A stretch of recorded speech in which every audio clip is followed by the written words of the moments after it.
তো hello friends, আমি Sandeep and আপনারা দেখছেন লার্নিং দুনিয়া 2.0 ইউটিউব চ্যানেল। তো ফ্রেন্ডস, আবারও কিন্তু আপনারা যারা আপার প্রাইমারি বা উচ্চ প্রাথমিকের শিক্ষক নিয়োগের ক্যান্ডিডেট রয়েছেন, তো মূলত তাদের কিন্তু দীর্ঘ 8 বছরের প্রতীক্ষার কিন্তু অবসান হতে চলেছে। অবশেষে কিন্তু আপনারা জানেন যে কিছুদিন আগেই তাদের কিন্তু ইন্টারভিউর প্রক্রিয়া যেটা রয়েছে সেটা কিন্তু কমপ্লিট করিয়ে নিয়েছে কমিশন। ইন্টারভিউর প্রক্রিয়া কমপ্লিট হয়ে যাওয়ার পরে এখন শুধুমাত্র দীর্ঘ প্রতীক্ষার অবসান ঘটিয়ে ফাইনাল প্যানেল প্রকাশটাই কিন্তু বাকি রয়েছে। ফাইনাল প্যানেল প্রকাশ করার পরেই কিন্তু ফ্রেন্ডস আপনাদের সিলেকশন প্রক্রিয়াটাকে কমপ্লিট করিয়ে নেওয়া সম্ভব হবে। ফাইনাল প্যানেল কিন্তু প্রকাশিত হওয়ার যে আপডেটটা আসছে সেখানে কিন্তু ইনফরমেশন যেটুকু পাওয়া গেছে যে এই মাসের মধ্যে অর্থাৎ নভেম্বরের লাস্টের দিকেই কিন্তু ফ্রেন্ডস আপনাদের ফাইনাল প্যানেল অফিসিয়ালিভাবে প্রকাশ হবে এবং সেই ফাইনাল প্যানেল কিন্তু অফিসিয়ালিভাবে প্রকাশিত হওয়ার আগে কিন্তু সেটিকে হাইকোর্টে পেশ করতে হবে। হাইকোর্টে কিন্তু ফাইনাল প্যানেল জমা করার পরে সেখান থেকে যদি সবুজ সংকেত পাওয়া যায় তাহলেই কিন্তু অবশ্যই হাইকোর্টের পরামর্শ নিয়ে বা হাইকোর্টের কিন্তু নির্দেশিকা পালন করে কমিশনের পক্ষ থেকে সেই প্যানেল বা সেই লিস্ট কিন্তু প্রকাশ করা হবে ক্যান্ডিডেটদের উদ্দেশ্যে। আশা করি এটা আপনারা সকলেই জেনে গেছেন। তো এটা কিন্তু আজকের মূল আলোচ্য বিষয় নয়। আজকে আপনারা যে বিষয়টা ভিডিও টাইটেলে এবং থাম্বনেলে দেখে ভিডিওটিকে ক্লিক করেছেন সেটা হচ্ছে যে আপার প্রাইমারিতে একটা কিন্তু আপডেট পাওয়া যাচ্ছে যে পরিমাণ ক্যান্ডিডেটেরা দীর্ঘ 8 বছরের প্রতীক্ষার অবসান ঘটিয়ে ইন্টারভিউ প্রক্রিয়া কমপ্লিট করেছে তাদের সকলেরই নাকি চাকরি কনফার্ম। এই বিষয় নিয়ে কিন্তু ফ্রেন্ডস অনেকেই প্রশ্ন করেছেন, অনেকেই কমেন্ট করেছেন এবং অনেকেই জানতে চেয়েছেন যে যারা কোয়ালিফাই করেছেন বা যারা ইন্টারভিউ প্রক্রিয়া কমপ্লিট করেছেন তাদের মধ্যে প্রত্যেককেই কি নিয়োগ করানো হবে নাকি কোনো ক্যান্ডিডেটকে বাদ দেওয়া হতে পারে। তো আপনাদের কিন্তু আজকের এই ভিডিওটির মাধ্যমে পুরো বিষয়টা কিন্তু ক্লিয়ার করে বলার চেষ্টা করছি। তো ফ্রেন্ডস, আপনারা এটা জেনে রাখুন যে আমাদের কিন্তু যে শূন্যপদ সংখ্যা ছিল 1585টা। তো সেখানে কিন্তু আমাদের যে সমস্ত ক্যান্ডিডেটরা ইন্টারভিউ প্রক্রিয়া কমপ্লিট করেছে তো তাদের সংখ্যা কিন্তু 1514 জন। তো সব মিলে কিন্তু 71 জন ক্যান্ডিডেট কিন্তু অনুপস্থিত ছিলেন। তো এই যে সমস্ত ক্যান্ডিডেটরা অনুপস্থিত ছিলেন তো সেখান থেকে কিন্তু যে আপডেটটুকু পাওয়া যাচ্ছে যে পরিমাণ ক্যান্ডিডেটদের নিয়োগ দেওয়া হবে তো সেই নিয়োগের তুলনায় কিন্তু যে সমস্ত ক্যান্ডিডেটরা ইন্টারভিউ প্রক্রিয়া কমপ্লিট করেছে তাদের পরিমাণ কিন্তু কিছুটা কম। তো সেক্ষেত্রে আমরা যদি ওভারঅল বিষয়টাকে লক্ষ্য করি তাহলে কিন্তু এটা বোঝাই যাচ্ছে যে প্রত্যেকটা ক্যান্ডিডেটকেই কিন্তু নিয়োগ করতে হবে পর্ষদের, কেননা যে পরিমাণ ভ্যাকান্সি রয়েছে তার থেকে কিন্তু ফ্রেন্ডস আমাদের ক্যান্ডিডেট সংখ্যা কম। তো সেক্ষেত্রে অবশ্যই প্রত্যেকটা ক্যান্ডিডেটকে কিন্তু নিয়োগ করানো উচিত। তো অবশ্যই প্রত্যেকটা ক্যান্ডিডেটকে কিন্তু নিয়োগ করানো উচিত, কেননা শূন্য পদের তুলনায় ক্যান্ডিডেট সংখ্যা কম। তো সেক্ষেত্রে কাউকেই বাদ দেওয়া উচিত নয়, এমনটা কিন্তু অনেকেই মনে করছেন। অনেকেই কিন্তু এই বিষয়টা নিয়ে পুরোপুরি কনফিডেন্ট রয়েছেন।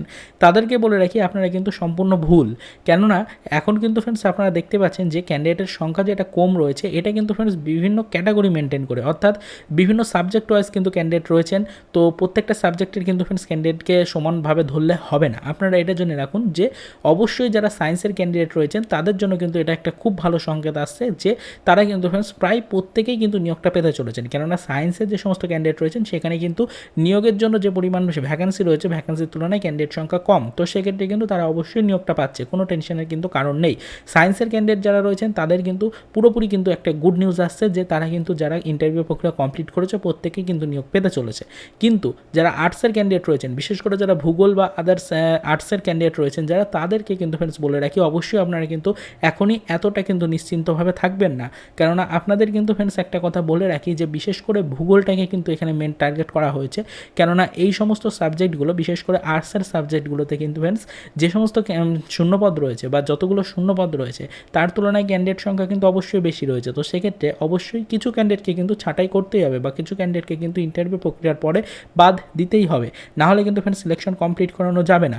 যেহেতু আর্টসের ক্ষেত্রে কিন্তু ফ্রেন্ডস আমাদের ক্যান্ডিডেট সংখ্যা অনেকটাই বেশি, অর্থাৎ শূন্য পদের তুলনায় ক্যান্ডিডেট সংখ্যা বেশি। তো সেক্ষেত্রে কিন্তু আপনারা এটা জেনে রাখুন যে আর্টসের ক্ষেত্রে কিন্তু কিছু ক্যান্ডিডেটকে অবশ্যই ইন্টারভিউ প্রক্রিয়ার পরে কিন্তু বাদ দেওয়া হতে পারে। তবে সায়েন্সের ক্ষেত্রে কিন্তু এটা একটা খুব ভালো গুড নিউজ আসছে। সায়েন্সের প্রত্যেকটা ক্যান্ডিডেটই কিন্তু আপার প্রাইমারিতে যারা ইন্টারভিউ প্রক্রিয়া কমপ্লিট করেছেন তারা কিন্তু নিয়োগ পাওয়ার একটা বড়সড় সম্ভাবনা কিন্তু রয়েছে, কেননা ভ্যাকান্সির তুলনায় ক্যান্ডিডেট সংখ্যা কম রয়েছে।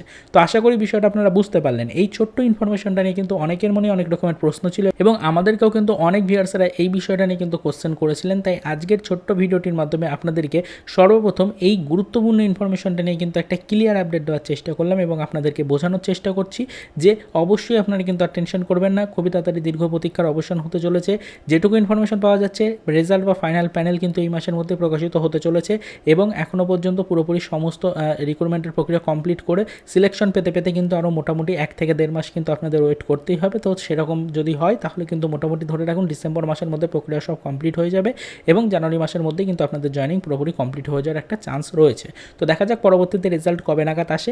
তবে যে মূল বিষয়টা ছিল যে কারা কারা নিয়োগ পাবেন বা বা আদৌ কাউকে বাদ দেওয়া হবে কি না ইন্টারভিউ প্রক্রিয়ার কমপ্লিট করার পরে, তাদের জন্যই কিন্তু ফ্রেন্ডস আজকের ভিডিওটা ক্রিয়েট করা, এবং আপাতত পুরোপুরি প্র্যাকটিক্যালি বিষয়টা বোঝানোর চেষ্টা করেছি। আশা করি যে বিষয়টা আপনি বুঝতে পেরেছেন। তো এই বিষয় নিয়ে আপনার যদি কোনো মতামত থাকে তাহলে সেটা অবশ্যই ভিডিওর কমেন্ট সেকশনে আমাদেরকে জানাতে পারেন, এবং আমাদের আজকের এই ছোট্ট ভিডিওটা যদি আপনার কাছে সামান্য হলেও হেল্পফুল লাগে তাহলে কিন্তু অবশ্যই ভিডিওটিকে একটি লাইক করবেন। এবং আপনি যদি ফার্স্ট টাইম আমাদের চ্যানেলটিকে ভিজিট করে থাকেন তাহলে পরবর্তীতে এই ধরনের লেটেস্ট আপডেট সর্বপ্রথম পেতে অবশ্যই চ্যানেলটিকে সাবস্ক্রাইব করে আমাদের সাথে যুক্ত থাকার চেষ্টা করতে পারেন। তো দেখা হচ্ছে নেক্সট ভিডিওতে নতুন কোনো আপডেট নিয়ে।